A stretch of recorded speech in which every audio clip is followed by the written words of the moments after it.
ఈరోజు నేను ప్రధానంగా ఏంటంటే ఈ జిల్లాలో కొన్ని పేపర్లు రాస్తా ఉన్నాయి.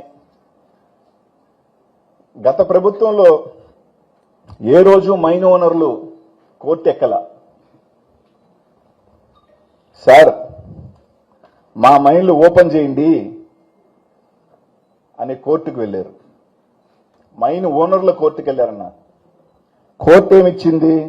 జనవరిలో కోర్టుకు వెళ్తే ఫిబ్రవరి 10వ తేదీ కల్లా మీరు యాక్షన్ తీసుకొని ఏమన్నా ఉంటే ఓపెన్ చేయండి అంటే అదిగో ఇదిగో అన్నారు.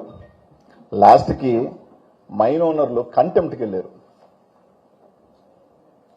మైన్ ఓనర్లు కంటెంప్ట్కి వెళ్ళారు. వైసీపీ ప్రభుత్వంలో కంటెంప్ట్కి వెళ్ళా. వైసీపీ ప్రభుత్వంలో మైన్ ఓనర్లు నిజంగా మేము దోపిడీలు చేసుకుంటే, మేము అక్రమాలు చేసుకుంటే మైన్ ఓనర్లు ఎక్కడా పోలా.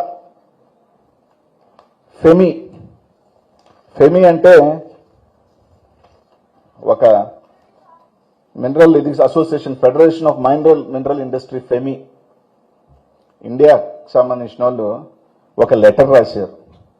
వేలాది మంది జీవితం కోల్పోతున్నారు, మైన్లు ఓపెన్ చేయలేకుండా మేము డెడ్ రెంట్ కట్టుకోవాల్సి వస్తుంది, మేము బాడుగలు కట్టుకోవాల్సి వస్తున్నాం, దయచేసి ఓపెన్ చేయమని చెప్పి ఫెమి ఒక లెటర్ రాసింది.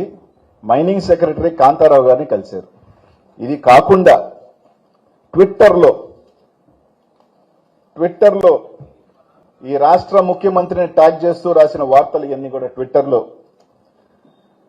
ఈ రోజు మీరు పర్మిట్లు ఇవ్వటం లేకపోవటం వల్ల ఎంత నష్టం వచ్చింది, ఏ విధంగా మీరు మైనింగ్ సెక్టర్ని ఇబ్బంది పెట్టి ఎంతో మంది జీవితాలు నష్టమైపోతున్నాయి అని చెప్పి ఈరోజు మీరు అవన్నీ కూడా ఫెమి రాసిన లెటర్లు అవన్నీ ట్వీట్స్ ఇవన్నీ మీరు చూడండి అన్న. ఏది కూడా అనిల్ కుమార్ యాదవ్ ఒకరి మీద బురద జల్లే కార్యక్రమము, ఏడకొచ్చి ఇంకొకరి మీద బురద జల్లే కార్యక్రమము నేను చేయట్లా.